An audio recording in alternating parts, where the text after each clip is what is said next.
신약성경 로마서 8장 1절에서 9절입니다. 어떤 나라든지 간에 그 나라에서 가장 큰 명절이 뭐냐면 독립기념일입니다. 왜 이것이 귀하냐? 자유를 얻은 날이기 때문에 그렇습니다. 뭔가에 억압을 받고 있다가 거기로부터 해방이 되고 자유를 얻었기 때문에 그 어떤 것보다도 이 자유의 소중함을 느끼고 그리고 그 자유를 지키겠다고 다짐하고 국민들이 그 마음을 하나로 모으는 그날이 바로 독립기념일입니다. 우리나라는 독립기념일이 있습니까? 독립기념일이라는 그런 명절 자체가 없습니다. 어떻게 보면 참 이상한 나라죠. 일제 36년으로부터 독립되어진 것이 8.15 해방입니다. 그리고 곧 이어서 정부 수립이 되었습니다. 우리는 광복절을 맞으면서 일제 박해 속에서 지난 그 역사를 힘들고 부끄럽고 아프지만은 우리는 다시 한번 새겨 보아야 하는 것입니다. 어떤 역사학자는 이렇게 말합니다.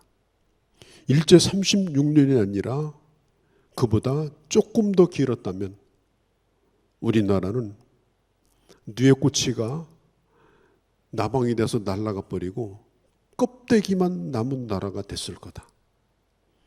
모든 것을 다 벗겨먹고 수탈당하고 다 가져가고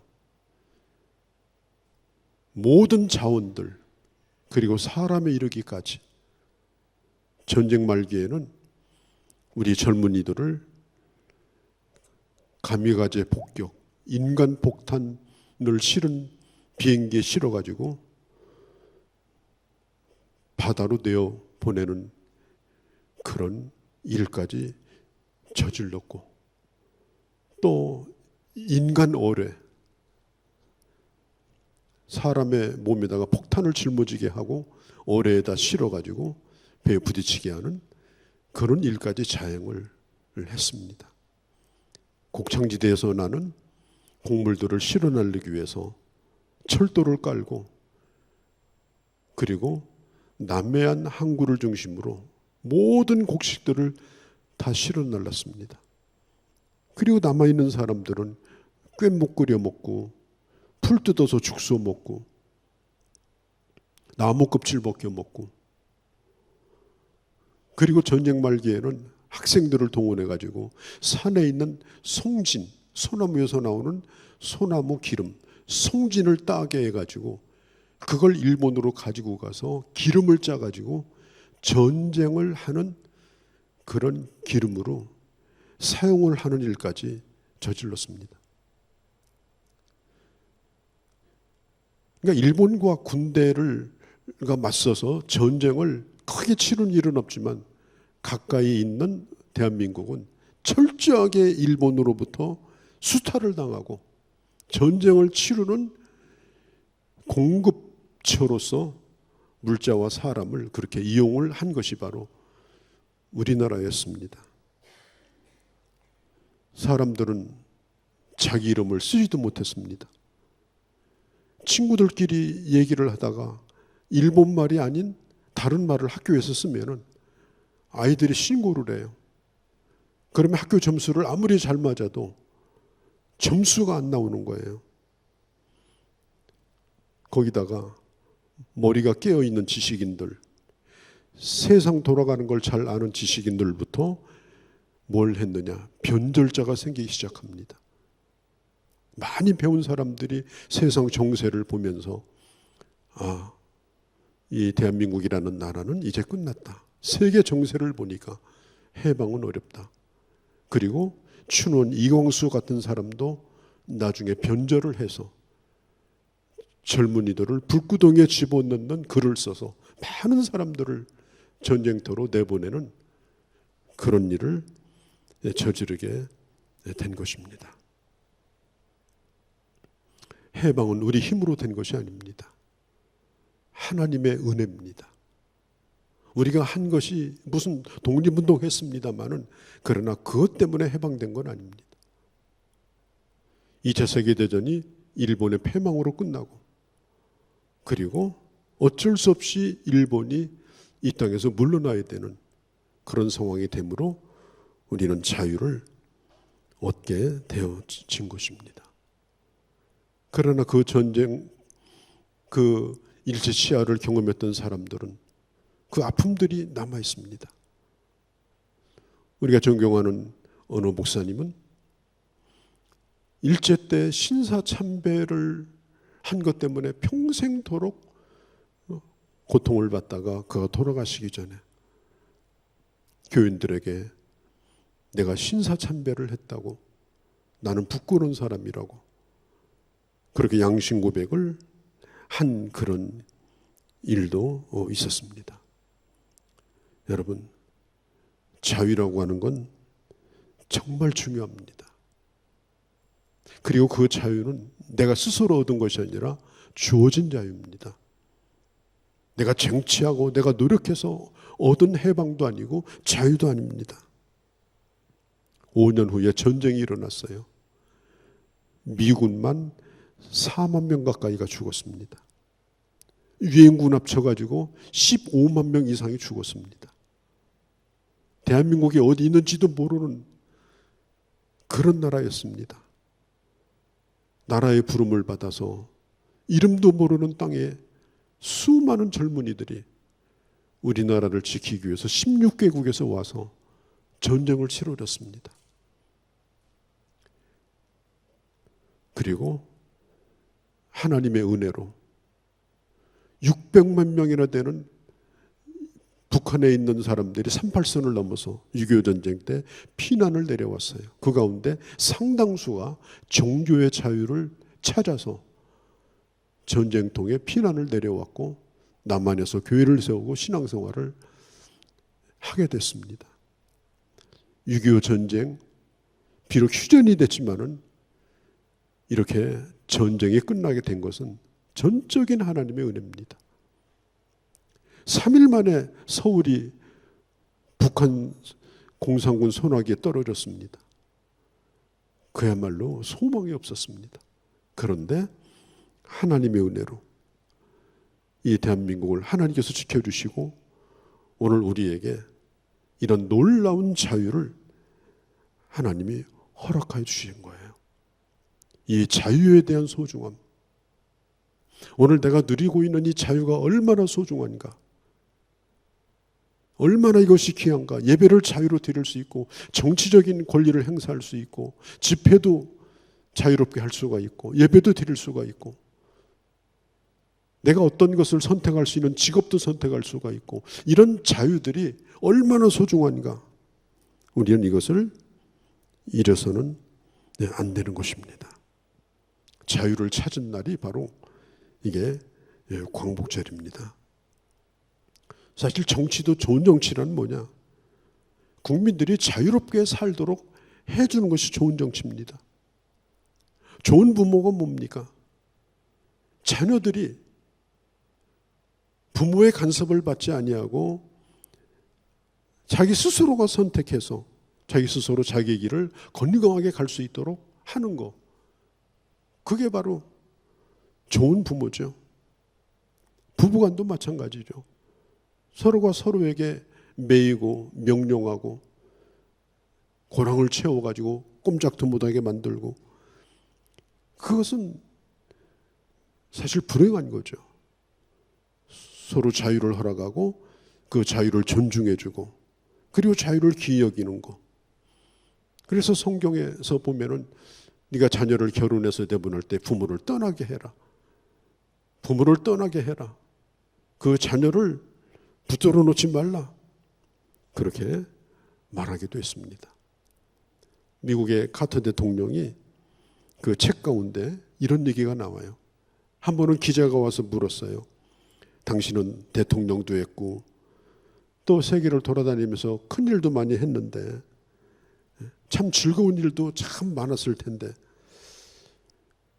언제가 제일 행복했습니까? 그렇게 물었어요. 그가 이제 대통령을 그만두고 농사를 지었거든요. 그는 이렇게 말했습니다. 바로 지금이 내가 제일 행복합니다. 왜냐하면 매이는 것이 없으니까. 매이는 것이 없으니까. 여러분, 창세기를 우리가 묵상합니다마는 창세기에 보면 하나님께서 인간에게 주신 큰 축복이 뭐냐면 자유입니다. 하나님이 인간을 만들 때 로봇으로 만들지 않았어요. 뒤에서 태엽을 감아가지고 다 조종하고 리모컨으로 조종하고 인간을 그렇게 만들지 않았어요. 그리고 그 자유에 대해서 책임을 지게 만들었습니다. 선악과를 따먹을 수도 있고 따먹지 않을 수도 있고, 그러나 그 결과에 대해서는 인간이 책임을 져야 되는. 그러니까 진정한 자유는 하나님만이 가지고 계신데 이 자유를 하나님이 자기가 만든 인간에게 준 거예요. 어떻게 믿고 주었겠어요? 그러니까 하나님이 인간에 주신 이 자유라고 하는 것은 너무나 소중한 거고, 그 자유를 하나님이 기뻐하시는 뜻을 이루기 위해서 그것을 사용하는 것, 이게 우리에게 굉장히 큰 과제입니다. 누가복음 15장에 보면은 둘째 아들이 아버지 유산을 선불로 받아가지고 집을 떠나요. 아버지가 보니까 사회 경험도 없고 가면 분명히 거지돼서 돌아올 거예요. 재산 가운데 상당수를 가지고 나갔습니다. 보통 아버지 같으면 말렸을 거예요. 길바닥에 들어놓았을 겁니다. 그런데 아버지는 그 자식을 집을 떠나게 보냈어요. 왜 그랬을까요? 자유를 준 거예요. 스스로 깨닫고 돌아오기를 기다린 거예요. 그리고 만일 못 돌아오게 하는 방법은 뭐예요?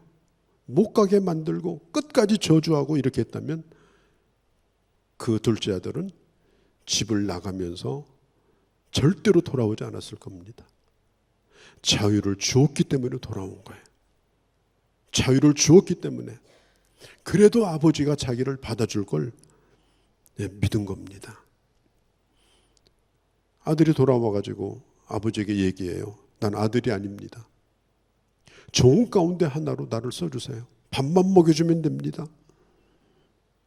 그때 아버지가 그 아들에게 어떤 것도 묻지 않았습니다. 그 잘못에 대해서 단 한마디도 그걸 물은 적도 없고 쓰게 한 적도 없습니다.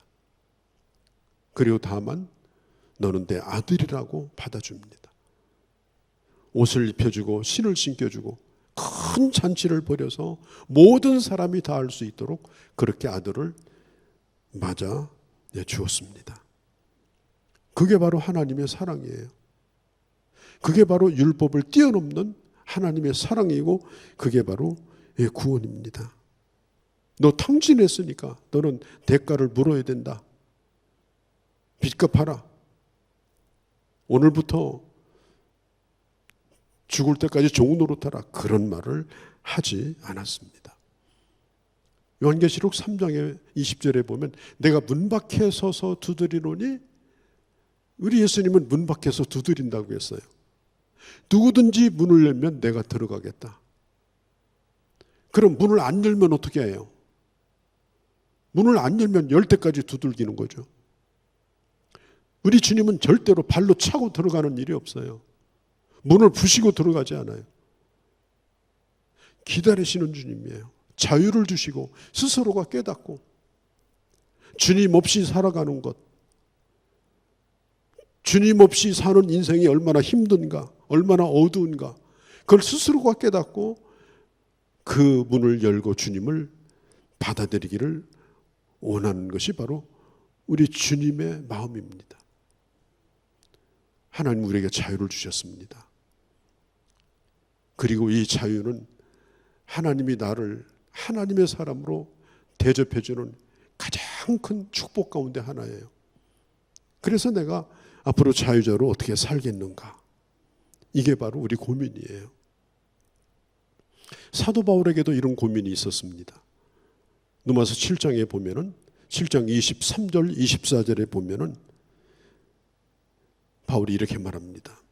내 지체 속에는 다른 법이 내 마음과 마음의 법과 싸우고 있다. 죄의 법 아래 내가 지금 사로잡혀 가고 있다. 오라 나는 곤고한 사람이로다. 이 사망의 몸에서 누가 나를 건져내겠는가? 사도 바울은 그가 예수를 믿고 한 30년 지났을까요? 사도의 일을 하고 선교사의 일을 하고 교회를 개척하고 그러면서도 그의 속에서는 어떤 갈등이 생기는가 하면 죄의 법에 자기가 끌려가는 것에 대한 좌절을 겪어요. 왜 나는 생각하는 대로 못 사는가? 나는 왜 기도하는 대로 못 사는가? 나는 왜 결심한 대로 살지 못하고 이렇게 끌려가면서 사는가? 너무너무 고민스러워요. 그래서 바울이 이렇게 말해요. 이 사망의 몸에서 누가 나를 건져내려? 우리가 지난주에 어마어마한 홍수를 경험했습니다. 그 홍수에 떠내려가면서 살 자가 누가 있겠습니까? 그 사망에 빠지면 자기 스스로 거기서 누가 헤엄쳐서 나오겠습니까? 나올 자가 없어요. 그게 바로 사도 바울의 절규예요. 이 사망의 몸에서 누가 나를 건져내겠는가? 내가 원치 않는 곳으로 끌고 가는 이 강력한 나의 부패성과 연약함, 그것과 사도 바울은 예수 믿은 지가 오래됐는데도 불구하고 계속해서 그런 갈등을 느끼며 싸우고 있는 거예요. 왜 그렇습니까? 종이 되기 싫어서 그런 거예요. 끌려가기 싫어서 그런 거예요. 시키는 대로 하기 싫어서 그런 거예요. 그냥 거기에 맡겨버리면 그냥 썩는 대로 가고 부패해지지만 바울은 그렇게 살고 싶지 않았기 때문에 그 속에 갈등이 있었던 것입니다. 신앙생활에는 갈등이 있어요. 자유를 위한 갈등이에요. 하나님의 사람으로 살려고 하는 갈등이에요. 이런 갈등 속에서 로마서 7장이 끝나고 로마서 8장 1절로 넘어와서 사도 바울이 놀라운 고백을 합니다. 이렇게 말합니다. 이제 그리스도 예수 안에 있는 자에게는 결코 정죄함이 없나니. 그가 한 가지 깨달은 게 있어요. 절망 가운데 깨달은 게 뭐냐? 그럼에도 불구하고 나는 예수 안에서 고민하고 있다. 나는 예수 안에서 갈등하고 있다. 나는 결코 예수 안에서 벗어난 자가 아니다. 내가 오늘 이렇게 갈등하고 산다고 해서 죄인으로 하나님이 나를 낙인을 찍어서 정죄하는 법이 없다. 이게 바울이 깨달은 거예요. 예수 안에라는 이 단어. 이게 아주 중요합니다. 우리는 예수 그리스도 안에 있는 자입니다. 우리는 주님이 우리를 구원하셔서 주님 안에서 우리가 살아가는 자들입니다. 예수님께서 제자들에게 이런 말씀을 했어요. 부자가 천국에 들어가는 것이 낙타가 바늘구멍 통과하는 것보다 더 어렵다. 여러분, 아무리 바늘구멍이 커도 낙타가 통과할 수 있는 바늘구멍은 없습니다. 그러니까 노력하면 된다는 얘기가 아니에요.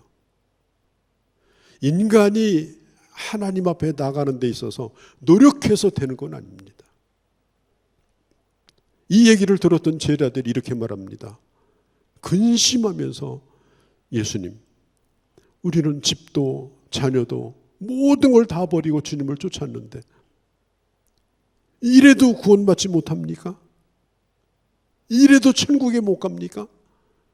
그때 예수님이 빙그레 웃으시면서 딱 한마디 말씀을 하셨어요. 사람으로서는 할 수 없으되 하나님으로서는 하시느니라. 사람이 노력해서 하는 일은 아니다. 어떻게 바늘구멍으로 낙타가 들어가겠느냐? 안 된다. 그러나 하나님이 하신다. 내 노력으로 불가능하던 것들. 그게 바로 뭐예요? 그 바늘구멍이 뭐예요? 바로 율법입니다. 율법이라는 이 바늘구멍은요, 이 세상에 어떤 사람도 그것을 통과해서 구원받을 수 있는 사람이 없어요. 그 율법의 구멍을 통과해서 나는 모든 걸 다 지켰다. 나는 율법에 대하여 이제 자유다. 그리고 구원을 선포할 자는 없어요. 그러면 율법을 뛰어넘는 구원이 뭐냐? 예수 그리스도로 말미암아. 오늘 성경은 말합니다. 성령의 법이 죄와 사망의 법. 이 죄와 사망의 법이 뭐예요? 바로 율법이에요. 율법은 인간이 지킬 수 없는 법이기 때문에 결국은 죄와 사망의 법이에요. 그런데 이것을 뛰어넘는 것이 뭐냐? 예수 그리스도 안에 있는 성령의 법입니다. 예수 그리스도를 믿고 그리고 성령이 내 안에 들어오시고 그리고 성령께서 내게 구원의 확신을 주시고 주님 안에서 살아가는 사람들, 바로 그 사람들이 바로 성령의 법 안에서 사는 사람들이고 죄와 사망의 법에서 완전히 이제는 해방되었다. 그리고 3절에 보면 이렇게 말해요. 그럼에도 불구하고 로마서 7장에서 바울이 고민했던 것처럼 우리는 그 고민을 할 수밖에 없어요. 오늘도 우리는 갈등을 느낄 수밖에 없어요. 오늘 3절은 이렇게 말합니다. 율법이 육신으로 말미암아 연약하여 할 수 없는 그것. 우리는 육신을 가지고 있기 때문에 이 율법의 모든 요구를 다 행할 수도 없고 그걸 가지고 구원받을 수도 없어요. 그런데 하나님은 하시나니 어떻게? 죄 없는 하나님의 아들을 육신의 모양으로 이 땅에 보내서 그 율법의 요구를 십자가에서 다 이루게 하시고 육신의 죄를 정하게 하사 이제는 율법의 요구를 4절에 다 이루게 하셨기 때문에 예수 그리스도 안에 있는 자는 이제는 율법의 법으로부터 해방되어지는 그런 놀라운 은혜를 베풀어 주신 것입니다. 이걸 뭐라고 그래요? 무죄선언이라고 말합니다. 예수 믿는 사람은 이 해방의 선언을 하나님으로부터 들은 자들이에요. 주님의 구원은 결코 실패하는 법이 없습니다. 주님의 구원은 무효되는 일이 없습니다. 주님은 구원받은 하나님의 백성을 끝까지 정죄하지 아니하시고 끝까지 그 구원을 보장하여 주십니다. 그럼 이제 우리가 해야 될 일이 뭐냐? 4절에 육신을 따르지 아니하고 영을 따라 행하는 우리에게 율법의 요구가 이루어지게 하려 함이라. 이제 하나님의 사람들이 걸어가야 될 길이 뭐냐? 영을 따라 살아가는 삶을 살아가야 된다. 육신을 쫓아 살아가는 삶의 제동을 걸고 그리고 영적인 건강을 위해서 우리는 최선을 다하는 생활을 해야 됩니다. 그래서 예배도 열심히 드리고 그리고 하나님 앞에 말씀도 열심히 말씀을 묵상하고 열심히 헌신하고 기도하는 생활도 열심히 하시고 언제까지? 몸에 배도록. 여러분 건강을 유지하는 법도 간단해요. 어디 가서 극기 훈련 해가지고 건강 유지되는 게 아니에요. 제가 군대 있을 적에 유격 훈련을 2번을 갔다 왔는데요. 일주일씩 36코스를 통과해야 유격 훈련을 마칩니다. 36코스. 별의별 코스가 많아요. 뛰어내리는 거, 기어 올라가는 거. 그런데요, 그거 하고 부대에 들어오면요, 어느 정도냐? 숟가락을 떴는데 손이 안 올라가요. 숟가락을 뜨고 거기다 입을 대고 먹어야 돼요. 일주일 동안 몸살을 앓습니다. 유격 훈련은요, 건강을 위해서 하는 게 아니에요. 우리가 건강을 유지하는 방법도 그렇습니다. 몸에 익을 때까지 적당한 운동을 끊임없이 계속해서 그것도 즐기면서 할 수 있도록 그렇게 해야 건강을 유지할 수가 있습니다. 신앙생활도 마찬가지입니다. 신앙생활을 그냥 애쓰고 힘쓰고 이런 게 아니에요. 신앙생활이 내 몸에 익을 때까지. 그래서 예배도 체질화되고 헌신하는 것도 체질화되고 헌금 드리는 것도 체질화되고 봉사하는 것도 체질화되고 이게 체질화되는 것이 중요해요. 그래서 예수 믿는 사람은 예수 믿는 게 딱 맞도록 내 삶을 그렇게 내 몸과 마음을 맞춰나가는 거예요. 그러면 거기에 자유함이 있습니다. 거기에 즐거움이 있습니다. 미국의 12대 대통령이 테일러인데요. 1849년 3월 4일 날 그날 대통령 취임을 해야 돼요. 그날 0시까지 대통령이 끝나요. 그날 취임을 해야 말하자면 이제 통수권을 물려받는 거예요. 그런데 그날이 주일이었어요. 이 테일러 대통령이 대통령 취임식 안 한다는 거예요. 주일이니까. 모든 사람이 다 부탁을 했어요. 오늘 하셔야 된다고. 국정 공백이 생긴다고. 대통령이 없는 하루가 어떻게 있을 수 있냐. 취임식 하셔야 된다고. 언론도 설득했어요. 언론도. 신문이 그래도 안 했어요. 나는 하나님 앞에서 예배드린 날 어떻게 내가 대통령 취임식을 하냐. 그런데 사실이요. 미국 대통령 취임식은요. 거의 예배나 똑같아요. 성경책에 써놓고 또 목사님들이 나와서 축복기도 해주고 똑같아요. 거의. 그냥 그렇다고 치고 해도 되는데 안 하는 거예요. 그래서 결국은 그 상원에서 미국 상원에서 1849년 3월 4일 주일날 12시부터 월요일날 12시까지 임시 대통령, 일일 대통령을 임명을 했어요. 그래서 미국 역사에 하루 대통령이 한 사람 있습니다. 그게 누구냐? 애치슨이라는 사람이에요. 하루 대통령 한 사람. 왜냐하면 이 테일러가 나는 주일날 대통령 취임식 안 한다고 해가지고 결국은 하루 대통령이 생긴 거예요. 유별난 걸까요? 내가 하나님 앞에 드리는 예배, 내가 하나님 앞에 하나님의 사람으로 하는 이 모든 일상적인 신앙생활이 이게 모든 것이 다 중요하다. 이렇게 생각하고 사는 것이 그게 영적으로 성령 안에서 살아가는 길입니다. 어느 권사님 간증이니까 이건 거짓말이 아니에요. 그 권사님 딸이 아주 유명한 대학 교수예요. 이게 이 권사님은 어릴 때 6.25 때 그 남편이 죽었습니다.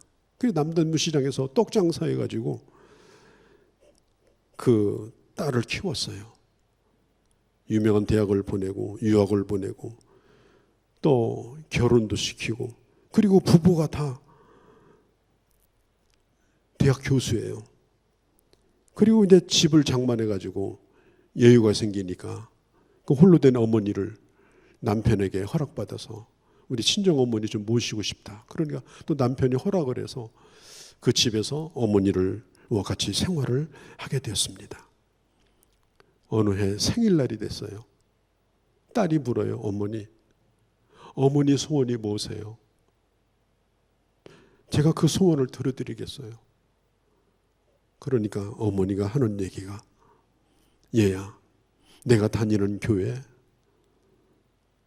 네가 나갈 수 있다면 나는 다른 소원 없다. 이 딸이 얘기합니다. 어머니 그렇게 하겠어요. 그리고 처음 이 아무개 권사님 딸이 교회에 나왔습니다. 얼마나 막 새신자 환영하고 반가워하고 좋아하는지 뭐 말할 수가 없는 거예요. 이게 친교실에 앉아서 이제 이렇게 환영을 하는데 어떤 교인 하나가 옆에 와가지고 교수님 제가 좀 물어볼 말이 있는데요. 우리 아들이 너무 공부가 시원찮아가지고 교수님처럼 좋은 대학 들어가는 길이 뭘까요? 아니, 자기는 지금 오늘 자기 일생에 처음 교회를 나온 거고 지금 그 자리에 앉아 있는데 그걸 묻고 앉아 있는 거예요. 그걸 하도 기가 막혀가지고 그냥 가만히 멍 때리고 있는데 저쪽 건너편에서 어느 여자 집사님들이 모여가지고 하는 얘기를 가만히 들어보니까 얘기가 이런 얘기야. 어느 집사는 너무 설치고 다녀. 어느 집사는 아주 밉상이야. 자기들끼리 막 다른 집사를 서로 욕하는 얘기를 스치는 얘기로 들은 거예요. 그 모습을 보면서 이 여자 교수가 굉장히 마음이 상했어요. 자기가 기대했던 교회의 모습하고는 전혀 달랐어요. 그래서 어머니에게 얘기했습니다. 어머니, 오늘은 내가 어머니 따라서 한번 나왔지만 나는 이제 교회 안 나가겠습니다. 내가 교회 잘못 온 것 같습니다. 그때 어머니가 물었어요. 도대체 왜 그러냐? 오늘 교회에서 뭐가 일이 있었느냐? 그때에 이 딸이 그 얘기를 다 합니다. 그러니까 저 말리지 마세요. 교회 안 나갑니다. 그때 어머니가 눈을 지그시 감고 듣고 있다가 이런 얘기를 했습니다.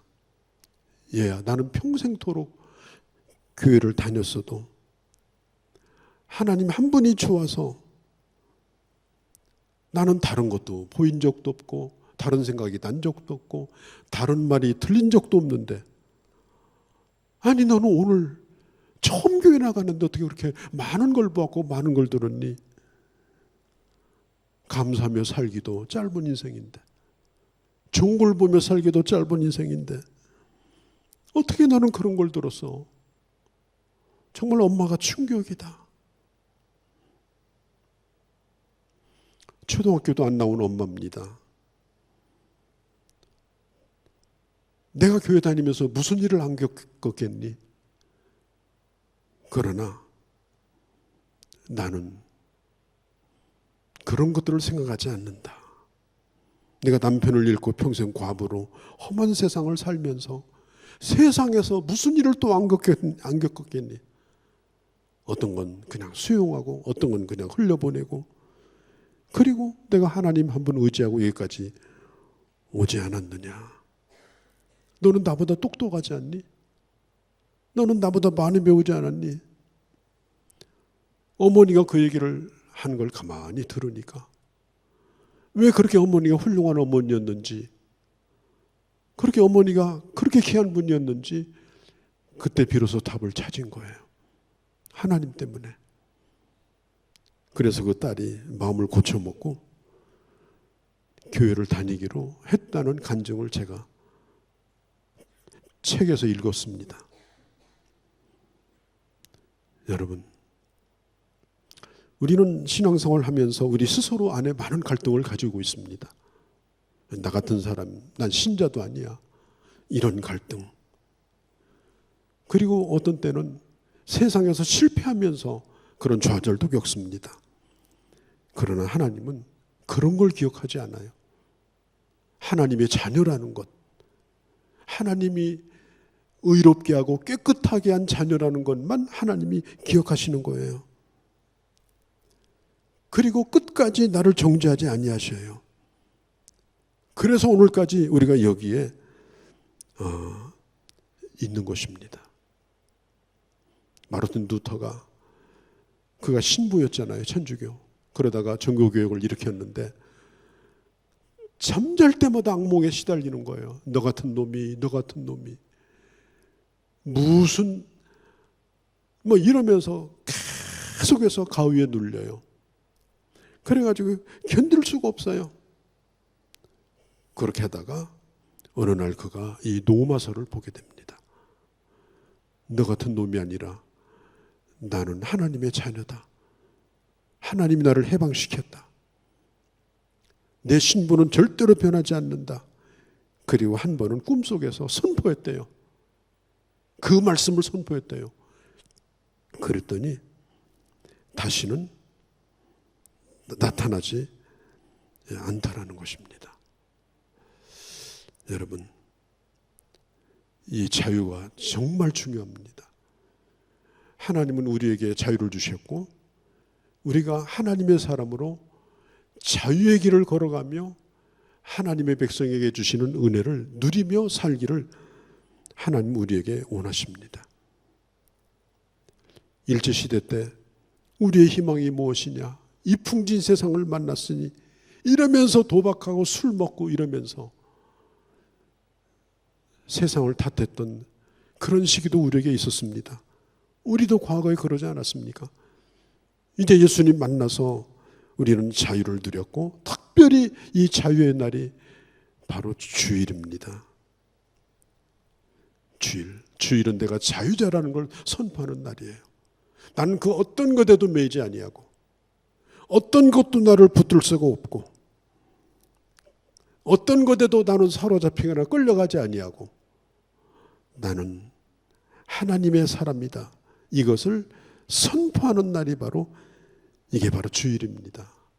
아주 상징적인 이 자유의 선포, 나의 독립을 선언하는 그날이 바로 주일이에요. 여러분, 새는 하늘을 나르면서 공기와 싸우지 않습니다. 공기를 타면서 날아가요. 여러분, 새가 이 동물들 가운데 평균 수명이 제일 긴 거 아세요? 엄지손가락만한 새도요 몇십 년 삽니다. 왜 그런지 아십니까? 새는 자유가 있는 거예요. 날아가고 싶은 대로 날아가고, 그러니까 천적도 없어요. 그러니까 오래오래 사는 거예요. 스트레스를 안 받고. 우리 예수 믿는 사람들이 이런 자유를 마음껏 누리면서 하나님이 주신 말씀과 싸우고 갈등 느끼는 것이 아니라 말씀을 누리면서 그 말씀의 그 기류를 타고 오히려 자유를 누리면서 나간다고 하면 여러분, 우리의 삶이 얼마나 행복하겠습니까? 광목자를 맞으면서 대한독립만세를 목에 쳐더라고 불렀던 그 감격, 우리는 그것을 뛰어넘어서 더 큰 자유를 얻은 자입니다. 이런 감격 속에서 끝까지 자유의 길을 걸어가고 그 감격을 세상에 드러내며 사는 그런 하나님의 사람들이 되어주시기를 바랍니다. 거룩하신 우리 아버지, 오늘도 이와 같이 저희들을 불러주시고 우리 주님 앞에 나와 오늘 주의 말씀을 들었습니다. 하나님, 우리 민족에게 해방의 자유를 주셨고 또 어마어마한 전쟁을 치르면서 신앙의 자유를 또 우리에게 누리도록 허락하셨고 여기에 이르기까지 오늘 이 시간까지 인도하신 주님 참으로 감사합니다. 이제 매어 사는 자가 되지 않게 하시고 하나님의 사람임을 떳떳이 세상에 선포하고 증거하며 그리고 자유의 길을 걸어가는 그런 주의 사람들이 다 되게 하여 주시옵소서. 우리 주 예수님의 이름으로 기도하옵나이다. 아멘. 예수 그리스도의 은혜와 하나님 아버지의 사랑하심과 성령의 교통하심이 오늘 예배에 함께한 모든 주의 자녀들과 사랑하는 주의 몸된 교회와 그리고 이 땅에 있는 교회들과 내 조국 대한민국과 그리고 이 땅에 있는 모든 민족과 열방 가운데 이제로 영원히 함께 계실지어다. 아멘.